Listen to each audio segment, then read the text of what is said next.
This episode of Military Matters is brought to you by Navy Federal Credit Union. Navy Federal puts members first by helping them save money, make money, and enjoy peace of mind and security through personalized around-the-clock service. On average, Navy Federal members earn and save $361 more per year. You can pay no fees, get low rates, and rate discounts, plus earn cash back and grow your savings. Visit NavyFederal.org for more information. Navy Federal Credit Union. Our members are the mission.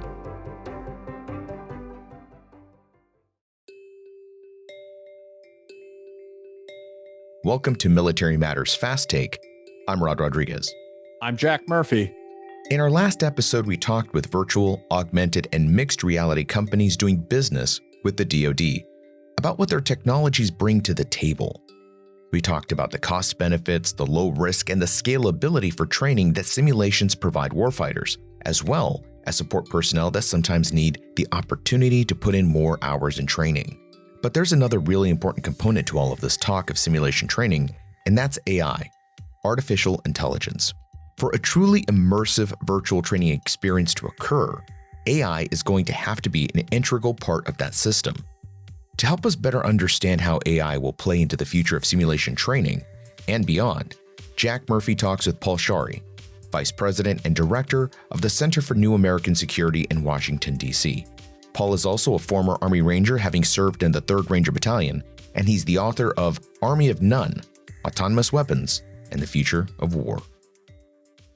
So we just did this whole podcast about virtual reality, and I wanted to talk to you a little bit about how AI plays into all of this. I mean, these technologies don't exist in a vacuum. Virtual reality in of itself is probably not really the big game changer. It's a combination of technologies coming together, right? Robotics, artificial intelligence, virtual reality. Start off telling us first a little bit about how artificial intelligence is going to impact the battlefield. What does this mean for the soldier? What does this mean for the wars of tomorrow? Yeah, so maybe a good place to be started is just when we say AI, like what are we really talking about? We're not talking about the stuff you see in science fiction, Terminators and C-3PO and that kind of stuff. We're really talking about something that is simpler, that is more mundane. It doesn't yet really compare to human kind of intelligence. However, is more advanced than the computers that we have, lots of experience with.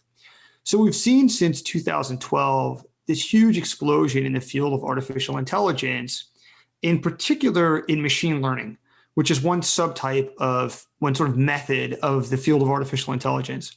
And this has been driven in large part by deep learning, which is a type of machine learning that uses deep neural networks. And the combination of large data sets, along with increasing amounts of computer processing power, has allowed people to use this methodology of machine learning with these deep neural nets or deep learning to train algorithms to perform tasks. So instead of a handcrafted piece of software where people put in rules for behavior for a machine, think like an airplane autopilot, for example, where you talk to pilots and you find out, all right, in this situation, what do you do? Now, what people are able to do, and this method's been around for a while, but this combination of data and computer processing power has really exploded its effectiveness. We've been able to take these giant data sets for image classification, for example. You're talking about millions of images, feed them into these neural networks, churn through computations, and we could train machines to recognize objects, for example. That's what Project Maven was doing for the military, one of the military's first AI projects. And this type of method turns out to be applicable in a whole wide range of areas if you have large data sets that you can apply towards discrete kinds of problems. It's a general purpose technology. It's not something discrete like a missile or a stealth fighter jet or even like an augmented reality kind of headset. What instead we're talking about is an enabler of a whole bunch of different applications. So much like how you might think about computers or electricity or the internal combustion engine. So I think if you ask, well, what's the military going to do with AI? I'd say, well, what's the military doing with computers or, computer chips or networking? The answer is that's kind of embedded in everything the military does. And going forward, as we see digital technologies continue to evolve, what's going to happen is we're going to see more AI and machine learning embedded into all of these digital systems that we use. both in our everyday lives and in the military. So we're seeing smartphones with AI-based chips that can be used for image processing. The military is going to be using AI machine learning more effectively too, in a whole range of things. Image processing, really valuable, sifting through things like drone video feeds or satellite images, processing data of really any kind, whether it's SIGINT or sonar signatures or other kinds of data that might be coming in, sensor fusion, automating business processes. A lot of what the military does is it's logistics, it's personnel, it's moving people from point A to point B. It's, of course, most of the folks in the military are not doing the warfighting kind of tip of the spear stuff. And so there's huge advantages there. So things like predictive maintenance had a big focus for the Department of Defense so far. And there's potentially big money to be saved for the military in improving back-end operations, even if it's a tiny fraction, right? If you prove, maintenance or readiness by a few percent, you're talking about billions of dollars. So I think we're going to see AI embedded over time across a whole range of things in the department. Right now, it's still slow, to be totally frank. There's a lot of innovation happening in different pockets across the Army, in Maven, in Defense Innovation Unit, Joint AI Center, Army AI Task Force, other places like that. And some of it's having operational focus. We're seeing people linking it to real world operations. I don't know that we yet have an application that really proves the return on investment with AI yet. A lot of it's still kind of small scale, but I think we're going to see that unfold over time in the years ahead. I think it's interesting, as you mentioned, AI, as we're talking about it, isn't like something out of a cyberpunk novel where, you're going to sit down and have a conversation with this artificial intellect about the nature of existence or something. But there are some really frightening concepts or really frightening applications. Like one of the things, I think I read about it in your book, actually, about how in future battlefields where AI has been enabled, it's going to be very difficult to hide. It might be impossible to hide. A lot of the things that we think of, so many axioms of military strategy and tactics are based around stealing a march or stealth, camouflage. You're not going to telegraph your moves, right? But it seems that when we have perpetual ISR, drones up in the air and satellites, and they're using AI to identify enemy units, maybe down to individual enemy soldiers, both friendly and enemy, that there's going to be, like war is going to have this new transparency to it that I think is going to make it much deadlier and much faster paced. I don't know. What are your thoughts about that? I think that's 100% right. I think we're entering this world of radical transparency in warfare and military operations. And I think in the sort of violent end of military operations, that combines with increased lethality that comes from precision guided weapons. I'd say you've sort of a couple of these intersecting trends. One is the distribution of proliferated sensors, of lower cost sensors. I mean, we carry sensors in our pockets in smartphones, right? That anybody can pull out in a crowd and record video of things. These kind of proliferated sensors also can be put on aircraft, right? I mean, there's over 100 countries and non-state groups that have drones today. And so that, significantly lowers the threshold for actors, using air power for surveillance and increasingly for strikes, as we're seeing more weaponized drones among sort of less capable actors, less capable states and non-state groups. But also, it enables more persistence. Stephen Biddle, has written about this in talking about the way warfare evolved over the course of the 20th century. He argues that the last major shift in land power, in ground combat, was really in World War I with the increased lethality that came from the machine gun. And then everything else was sort of adapting tactics at the margins for sort of this new paradigm of land warfare. But one of the old model effects of air power is while air power can be very valuable from sort of a strike standpoint, it's not up until now been very persistent. It tends to be episodic. And so you need sort of the combination of air and ground power to have decisive effects. And one of the things that, of course, we can see with drones is it gives you much greater persistence and at lower cost and enables then, you sort of buy more drones. And so I think that is a contributing factor. And there are going to be others as well on the ground and things like distributed ground robotics. They're lagging what we're seeing in the air and sea just because the ground environment is harder for a robot to maneuver in. there's obstacles and there's vegetation, there's potholes, and this is much harder than up in the sky. There's just big wide open sky, right? So it's easier to maneuver a robot autonomously through that. But we're going to see more of that on the ground as well, things like unattended ground sensors. So I think it's going to be increasingly hard to hide.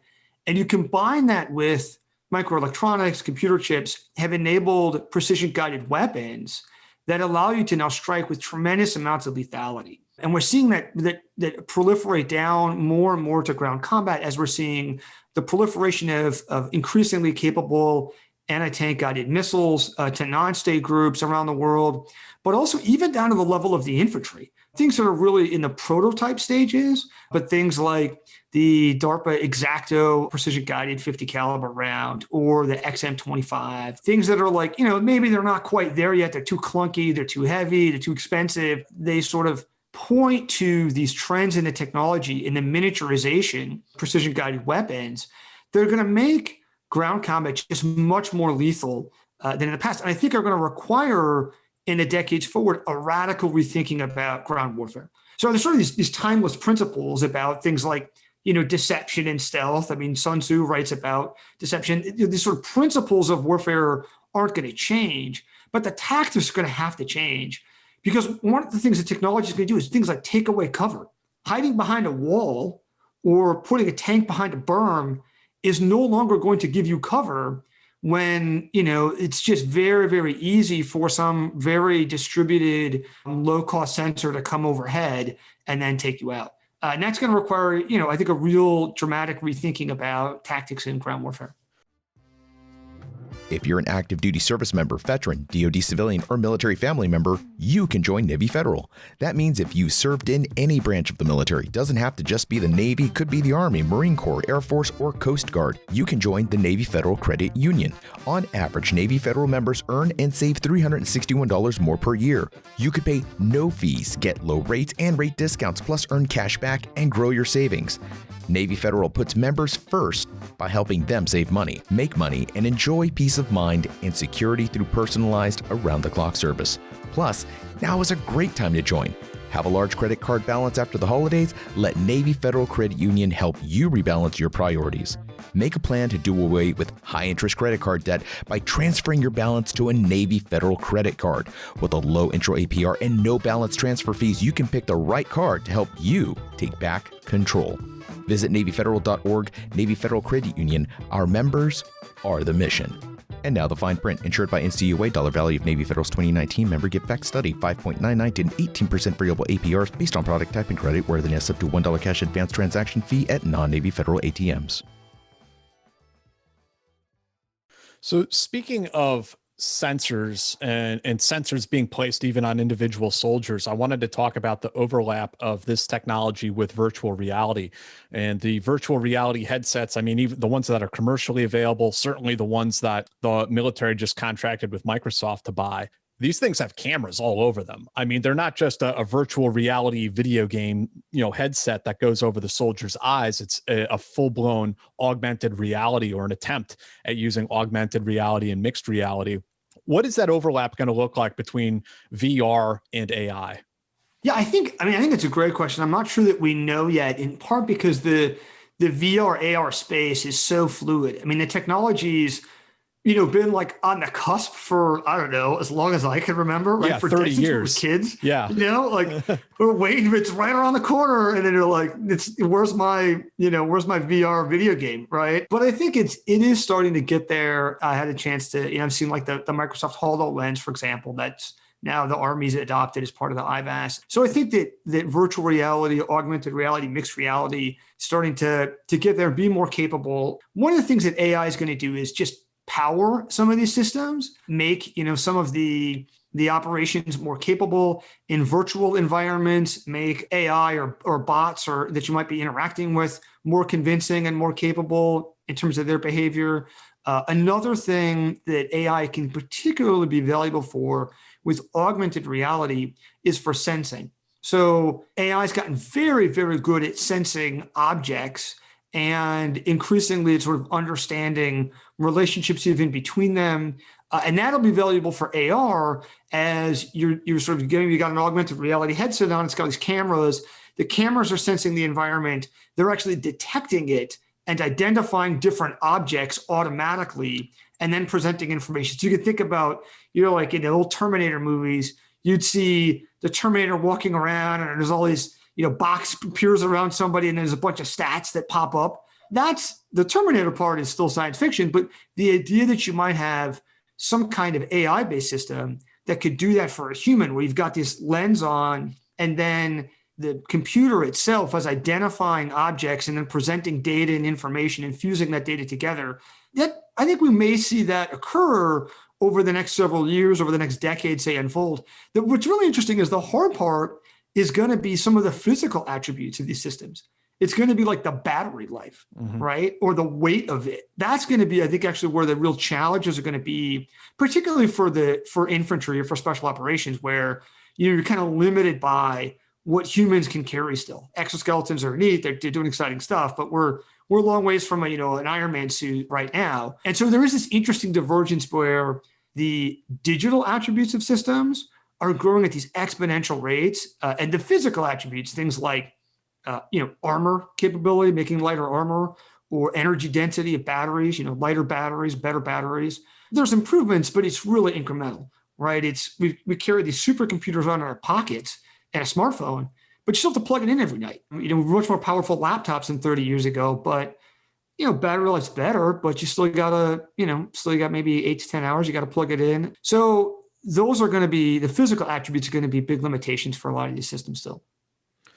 All right. So last question, Paul. I want to ask you about the ethics and morality of warfare as we project into the future. And one of the things I just say it concerns me on a personal level is I hear a lot of people with a lot of high-minded talk about the future of war, that it's going to be increasingly remote, that it's going to be static, that it's going to be fought by robots, that the costs of war are so high that states will no longer engage in it. You even hear military leaders, instead of killing the enemy, they talk about imposing costs. They talk about strategic deterrence. I sense that there is a sort of, a zeitgeist, to use, a $800 word, this direction that some people are moving in psychologically, that they think war is going to be increasingly sterile. But as I look at these technologies and even the conversation we're having now, I think that the costs of war are going to be much, much higher rather than lower. I mean, the body count, when you include robotics and AI and some of these technologies, is difficult to fathom and far beyond anything that I think we've seen in the last, 20, 30 years. Yeah, I think let me offer maybe a little bit of perspective on this. My observation has been that the Gulf War in 91 was a really transformative experience for the U.S. military, that it sort of showed the value of a lot of information age technologies that the U.S. had invested in: stealth, precision-guided weapons, networking, that the U.S. had this first mover advantage in. The sort of modern digital revolution in microelectronics was really born here in the U.S., in large part in defense labs initially through DoD spending in the 60s and 70s. And the U.S. military reaped the benefits of this in the Persian Gulf War, and unbelievably decisively, more than anyone sort of estimated at the time. And there were people drew sort of different lessons from this. I think one of the lessons that the U.S. military drew was, we can double down on this, right? Mm-hmm. We'll invest even more in this technology, and that'll give us an even greater advantage going forward. And while I was sort of, buy with the first part of it is, all right, yeah, we need to find ways to continue modernizing the military and staying at the leading edge of technology and how you fight with it, which is really more important ultimately than just having the widget. It's what you're going to do with it. This technology proliferates quickly. And I'll make a historical analogy here. In the 19th century, the British had the Maxim gun, an early version of the machine gun, and it gave them this huge advantage in colonial conquests across Africa and the rest of the world. And it enabled the British Empire to expand very dramatically. When we got to World War I, all of a sudden you saw the effect of that technology on a battlefield where there was approximate parity, where everyone actually had machine guns. And the lethality that was enabled through machine guns was now symmetrical, right? It wasn't one-sided, right? So the British, had at one point had this huge advantage. Now the other side has it too. And the countries at the time really failed to adapt in their tactics, just sent a whole generation of young men to the slaughter in the trenches of World War I because they just struggled to understand how this technology changed warfare, making it much more lethal in this profound way. I think this idea that we're going to have this bloodless future of robots fighting robots is total fantasy. The war is going to continue to be fought by people. Now, the way that people fight is going to change. And one of the things that we've seen throughout the long arc of human history is people using technology to put greater distance between them and the enemy. From the first time somebody used a slingshot or a bow and arrow, all the way up to cannons and ICBMs and intercontinental, stealth bombers. Robots are a part of that trend. People in the future are going to be killing other people with robots, but it's still humans fighting wars. It's just humans doing it with robots. And one of the, I think, scary, things, to be frank, about this technology is that it's not just about increased remoteness and distance, but the potential for automation to accelerate the tempo of war. And when we look at other areas like stock trading, for example, you get this whole domains of trading and high frequency trading that are totally outside the realm of human control. You can't have humans interacting in milliseconds in stock trades. So those are completely automated. And we have that in some very narrow domains of warfare today, things like active protection systems for ground vehicles, right? There's no time for a human to push a button to intercept an RPG or ATGM coming in against a vehicle. But there is, I think, this risk that as we introduce more automation and AI, that zone of machine combat, where machines aren't just fighting physically, which has been the case since the 20th century, right? We're fighting in submarines and aircraft and tanks. But at the cognitive level of decision-making, it's done by machines. You have to effectively hand the keys over to machines. That expands over time. Some Chinese scholars have referred to this idea as a singularity on the battlefield, this idea that there could be this tipping point where the pace of combat operations on the battlefield exceeds the ability of humans to respond. And machines are fighting at machine speed. And humans they're kind of like, leaning back and hoping that things don't come off the rails. Some American scholars refer to this as hyper war. I think there's a real risk that that's where we're headed. And that introduces, I think, significant challenges when we think about controlling escalation in warfare and maintaining human control over war. Yeah, geez, people talk about like the civil military relations. What's the military AI relations going to look like? Like who presses the button? What happens when you press it? How do you stop it from escalating beyond your control once it's all automated? Like, yeah, there's some really dicey questions that come out of that. They're tough questions. And I think the fundamental paradox here that's just worth highlighting is one of the values of automation here is that you want to move faster and you want to get inside the enemy's OODA loop. You want to get inside their decision cycle. That's great, right? That's one of the things you could do. The problem is, how do you then prevent your own forces, your robots, your AI, from not being inside your own decision cycle, right? Ahead of the decision making of military commanders or political leaders. And that's, I think, going to be a fundamental challenge in the decades ahead. All right, man. Paul, thank you for this doom and gloom fast take for military matters. This was great. Definitely a lot to think about here. So thank you, man. Appreciate it. Thanks. Good chatting with you. This episode was written and produced by Jack Murphy and Rod Rodriguez, executive produced by Joe Fleming. Make a plan to do away with high-interest credit card debt by transferring your balance to a Navy Federal Credit Union credit card. With a low intro APR and no balance transfer fees, you can pick the right card to help you take back control. Visit NavyFederal.org. Navy Federal Credit Union, our members are the mission.